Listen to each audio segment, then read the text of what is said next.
打呼其实分成4种声音。对，吴院长要亲自帮我们示范一下，因为我自己都有。第一个是这种，这个其实是悬雍垂的波动，是那个还好，因为我们华人86%都打呼。可是如果是这种，那是鼻子不通的，那也是在这个上颚它的波动。那第3个呢是往后了开始的，那舌头开始往后。第4个是最讨厌。健康资讯众说纷纭，什么才对？不妨聆听梁医的双重观点，带您轻松辨别健康知识。欢迎收听健康问梁医。欢迎来到今天的健康问梁医，我是张哲豪。大家好，我是王伟医师。王医师，你最近是不是很累很辛苦？是，没错。那你今天这个主题你应该会非常心有戚戚焉哦。对，因为我们今天要来聊聊就是睡眠跟休息。王医师，您是北医的副院长，然后也是北医的教授，然后现在又有斜杠来担任我们健康问梁医的主持人，又是专栏作家，然后现在又四处奔波，你是不是都没有时间好好的休息？的确，时间被切割成片段了。不过，外科医师在以前的养成训练就是能睡就睡，能吃就吃，所以我们的睡眠大概就是尽量抓空档时间休眠了。不过年纪大了以后，开始也慢慢有入眠跟半夜会惊醒的这种情况发生。因为我刚从非洲陪蔡总统回来，那现在就是有那个时差调整的问题。哇，那今天真的非常的重要，不只是王医师跟我本人真的是要好好的知道如何睡好觉，而且其实真的很重要的一件事情是台湾的失眠盛行率也很高，大概有17%哦，几乎是每5个人就有1个人是受到失眠所苦。另外呢，有些人就会想说，我睡不好，我就吃安眠药。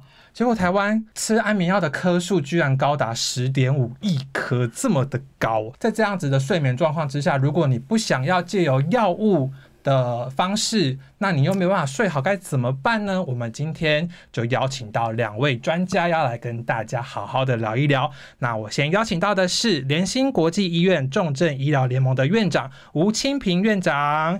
大家好，我是联心国际医疗。特别是这个重症方面，那我本身也是高端科技睡眠中心的主任。大家好，是欢迎吴院长。谢谢。那同时我们也要邀请到是 Big Green 运动家具营运长 Sunny。主持人好，吴院长、王副院长以及我们健康问良医的各位朋友们，大家好，我是 Big Green 运动家具的营运长 Sunny 赖淑仪。欢迎2位。那在节目开始前，也希望大家一定要多多下载本集健康问良医，而且要在商周吧留下你的宝贵评论，支持我们继续制作好节目。是，那我们今天节目一开始就先请教吴院长，先来好好的了解一下，到底什么叫失眠？其实这个是大哉问。我都喜欢讲那个失眠叫做睡不好啊，睡不好很多譬如说你躺着要很久才睡着，或是睡到半夜会醒过来，然后再也睡不着，或是你睡以后要起来上厕所，或是脚抽筋了，所以那原因其实是很多。我们统称睡不好叫失眠，是这样子你就比较清楚说原因太多了。我们把它分成3大类。是，第一个是躺着睡不好，睡不着，要花很多时间，这个是一般称为叫失眠。所以这个其实跟精神状态有关，譬如说比较焦虑啦，比较忧郁啦，或者最近这个工作比较繁忙，或是王院长才从非洲回来那个时差那个也是有影响所以这个叫做躺下去要花很多时间才睡得好。第二种是说常常睡到半夜会醒过来，再也睡不着，要花不只是30分钟甚至1个钟头，那个也是一个问题。那第3个其实是更讨厌的是，你觉得睡得很好，结果早上起来没有精神。我就是那到底什么原因？后来发现这个跟打呼、呼吸中止或是脚抽筋，这些都有关系，或是他就是睡在床上，那个床没有帮他很好的让他休息的状态。那长期失眠是不是会对我们的身体造成很严重的伤害？这个又是大哉问。对，为什么呢？因为我们睡觉其实分期分很多。对，老天爷为什么这样分期？其实我们也不太清楚，但是你就知道说他有浅睡、熟睡、做梦，一次是90分钟，那他一直这样循环。那我们知道说那个所谓的深层睡眠，到最近这4年波士顿大学的研究出来，我们才知道说，哇，深层睡眠重点是那这个时候脑电波它其实是非常平稳，血液最少。这时候脑脊髓会冲进去把那些脏东西，什么这个贝塔啊、摩类贝塔或是一个蛋白把它冲掉，这个时候人才会清楚，这个时候你的记忆力才会完全的恢复。所以你没有深层睡眠，记忆力会衰退。第二个，如果你睡着了，然后缺氧，氧气一缺，血管会硬化，容易中风，容易心脏病，容易高血压。另外还有一个更麻烦是，新陈代谢会变慢，结果容易变胖。那当然有人提到说跟癌症的关系，其实太多了。所以有人说睡不好其实是大概百病的根源之一，万病之根源。刚刚院长提到的，其中有一种睡眠的疾病叫睡眠呼吸中止症。那因为刚好跟我的专业有点关系啊，因为我是治疗变态型肥胖的手术病人，我们发现很多变态型肥胖的病人他都有睡眠呼吸中止症，都常常需要戴呼吸器才能入睡。那在大量体重下降之后，睡眠呼吸中止症也可以得到改善。不过睡眠呼吸中止症它不是睡不着问题，它有时候半夜会惊醒啊。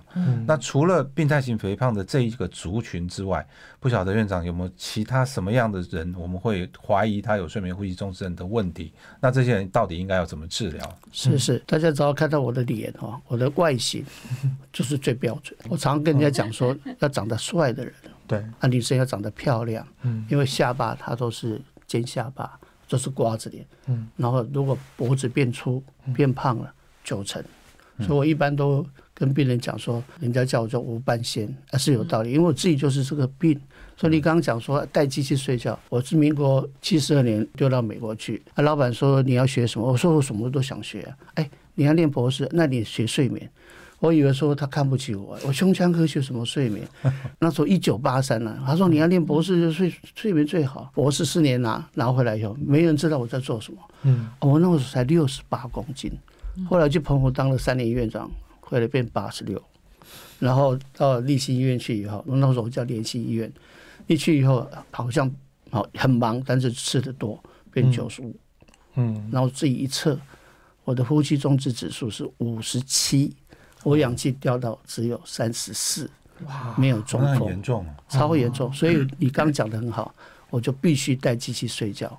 带机器睡觉以后，我刚才跟他讲个笑话，说我带机器睡觉睡得很好，就有一天清晨5点了，我以为地震了，我老婆打呼把我吵醒。所以你就知道说男女比例停经前20比1。停经后变成1比1，所以你说要怎么办呢？其实我们一般都是跟病人讨论。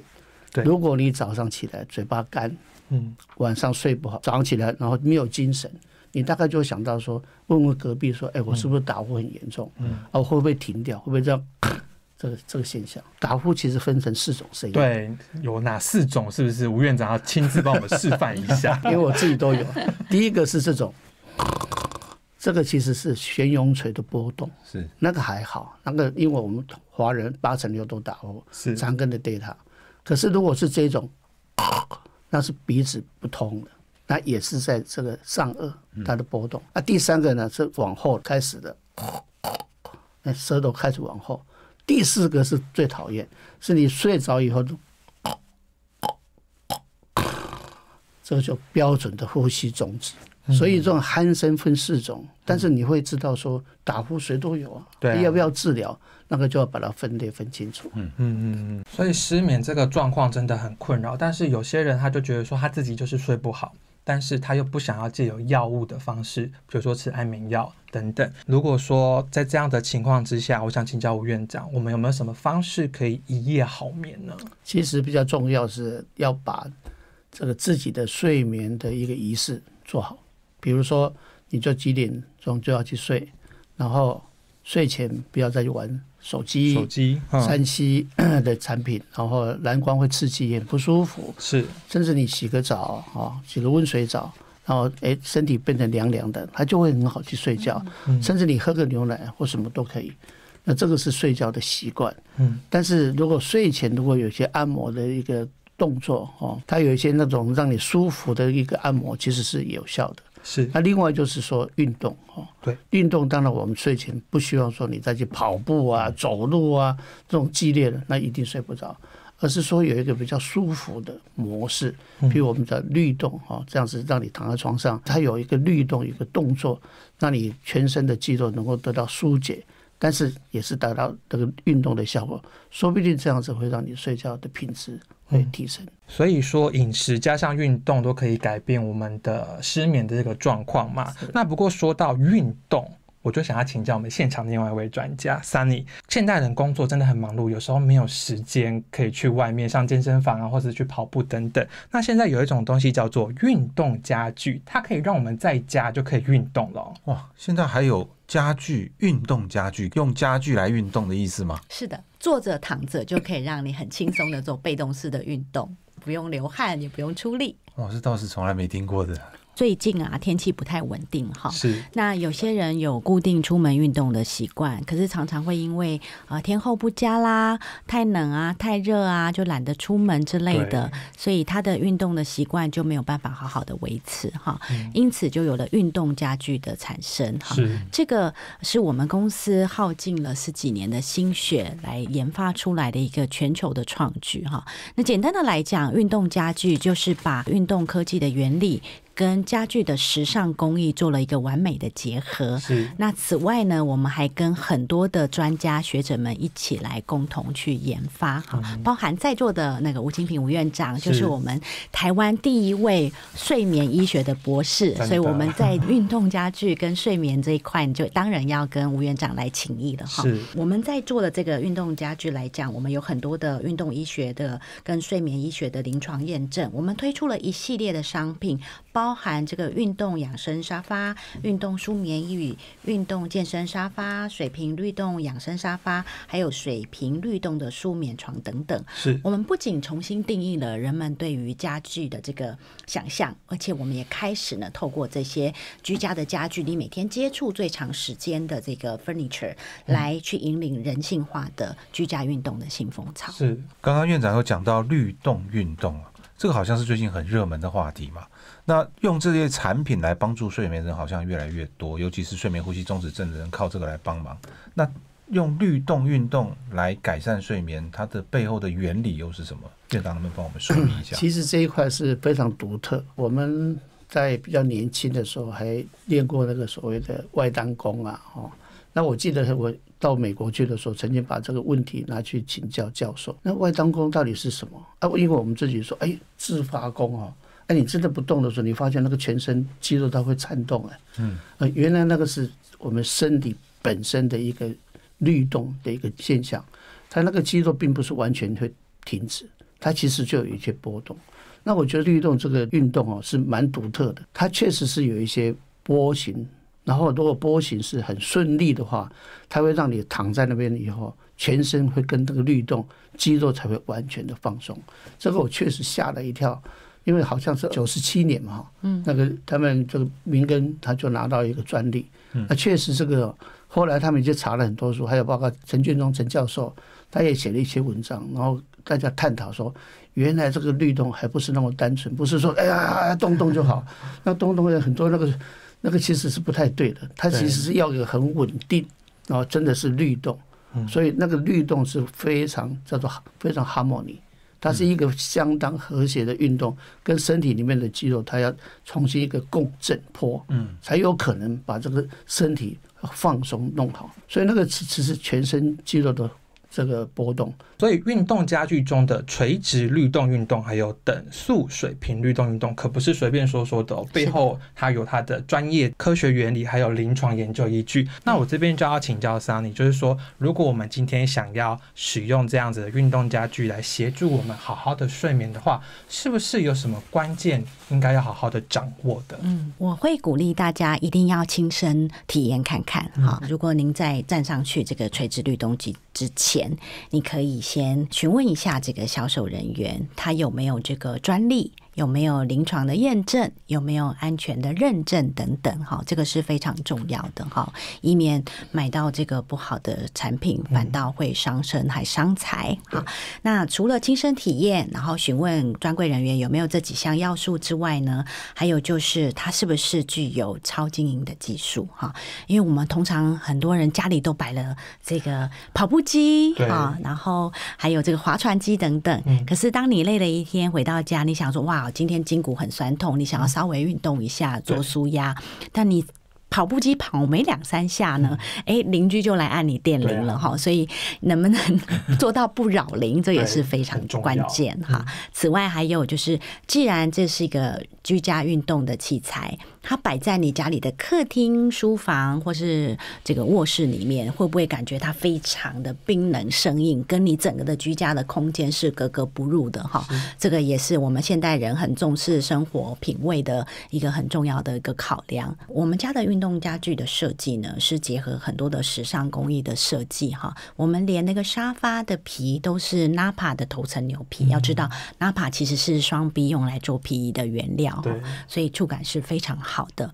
此外呢，我们的那个很多的垂直律动机的机种呢，其实是搭配原木的3毛榉做设计的哈，所以整个温润、很舒适、美型的这个运动家具呢，摆在你的生活空间里面呢，本身就是像一件艺术品一样，非常赏心悦目。那你就会愿意亲近它，每天就会站在它上面，坐在它沙发上面来做舒压跟运动的享受。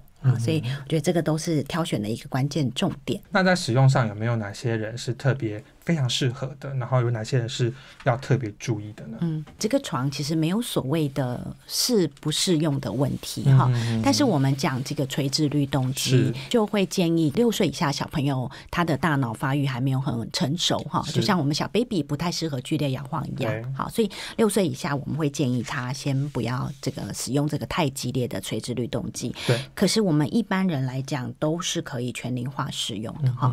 其实我们的垂直律动机呢，它是唯一上下震动的正弦波。如果你看这个机器是会震动，它并不代表它是垂直律动机，乱抖乱震反而更伤害我们的身体。因为你看我们的人体的脊椎它是直立式的排列，我们的内脏五官也是同样的道理哈。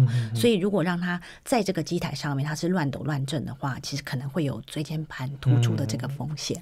我想2位院长是医学专家，一定都非常的清楚哈，所以我们在乎这方面的要求。那水平律动也是一样哦，坊间有一些仿品，他们推出所谓的水平床，可是这个水平移动床呢，它不是前后的这个位移就好了，这样反而你踩上去会晕船。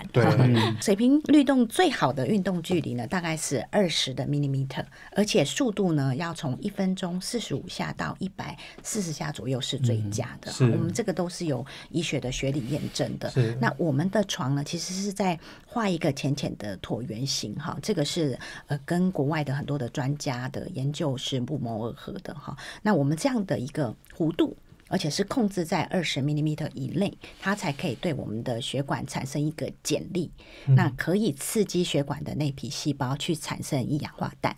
那我想2位医学专家在此应该都知道，一氧化氮是心血管保养最有用的利器了哈。所以我们简单的来说，就是水平律动其实是可以做你心血管的保养，那垂直律动的部分呢，就是对你全身的细胞的活化，好，甚至舒压都有很深层的帮助。这跟一般只有外力在推拿，你如果皮肤比较薄，老人家其实是不堪使用的，他会觉得做那个按摩也会痛，因为会压到他的骨头或是神经，甚至会拉伤他的表面的皮肤。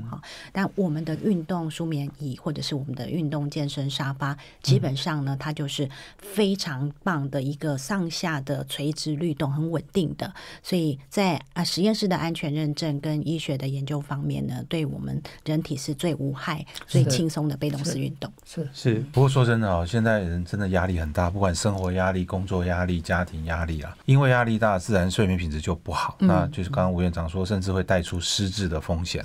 所以要一夜好眠，保持健康。最后还是要请问一下吴院长跟Sunny，有没有什么要呼吁我们一般的听众要注意的？我觉得真的是一夜好眠才能够养出健康哦。那怎么样睡得好，还是鼓励大家哈，这几点要注意。第一个，要把睡眠这个所谓的仪式做好。那睡前尽量不要去做刺激的东西或刺激的食物，让自己很轻轻松松，好像躺在一个很棒的一个水池上，这种感觉，你去睡觉，然后把所有事情能够完全忘掉。当然这个有点困难，所以睡前如果有一些按摩，或是有一些这个轻音乐，或把灯光调暗了，不要再玩3C 的产品，特别是蓝光，不要就有机会睡到6到8个钟头。这样子睡眠的品质才会变好，深层睡眠够了，脑袋瓜才会清晰。做梦时间其实也非常重要，因为做梦其实是我们让这个脑袋瓜把那个短期记忆变成长期记忆，它就是让你做梦，它就是让你酸甜苦辣，让你吃一看看电影，然后把那个短期变成长期记忆，其实没有什么不好。不要说我梦很多。梦很多是你会常常起来，你才会记得前面的梦。所以别人跟我讲梦多，我说你是不是常起来上厕所啊？他说对呀。其实我们一个晚上4次的梦、5次的梦是非常正常的。不要做噩梦就好。桑尼是不是也要跟我们分享一下，您觉得要如何一夜好眠、全面健康呢？我觉得首先的关键当然要选择一张好床，因为我们人的一生大概有1/3的时间都是在床上度过的哈，所以呢，当然对于这个床的品质，你要更严格的这个挑选。是。那刚刚有跟各位报告到，我们有这个水平律动床，最近有推出新商品是可调式的顶级水平律动舒眠床之外，对，其实我们家的床垫也是精挑细选的。如果您在预算上面有些考量，你不妨可以先从一张好的床垫先挑选起哈。可能我们先睡好了，然后再慢慢看是不是进阶可以做到更健康。就像刚刚吴院长所说的，一夜好眠还要能够全面跟睡出健康。我们运动家具呢是把运动、舒压跟睡眠融合成为一体。我们认为运动不应该是一种负担，而是一种享受。那我们知道台湾人普遍工作都非常的认真，整天东奔西走的，睡眠的时间也非常的有限，所以因此呢，要透过这个运动家具提供给他高效率的运动跟一夜好眠的辅助工具才行哈。所以我希望大家都可以有机会的话，到百货公司的专柜去试躺看看我们的运动家具，它真的可以帮助你养成日常运动的轻松好习惯，那可以帮助各位有一夜好眠，为自己跟为家人储备全家的健康资本。是，所以真的睡眠真的很重要。今天也谢谢2位专家的分享。想要有好的睡眠品质，除了平常的基本功，不管是运动啊、饮食啊，那其实也可以善用运动家具的协助，来达到让自己一夜好眠、全面健康。如果想知道更多的内容，也欢迎大家到良医健康网的运动生活化律动护健康的专栏，有更多的资讯会提供给您。今天谢谢2位专家来到我们节目现场。谢谢志豪，谢谢王院长，谢谢主持人，谢谢2位专家。那喜欢我们的节目内容，请记得下载本集健康问良医，还要记得订阅良医健康网的 YouTube。 好的节目需要大家的鼓励，请在商周bar留下你的宝贵评论来支持我们。健康问良医每周5晚上8点都会准时播出，别错过你我有关的健康新知。那我们下次再见喽，拜拜。不想错过健康问良医吗？欢迎订阅良医健康网的 YouTube 和 Podcast 商周吧，期待你我在空中相会哦，拜拜。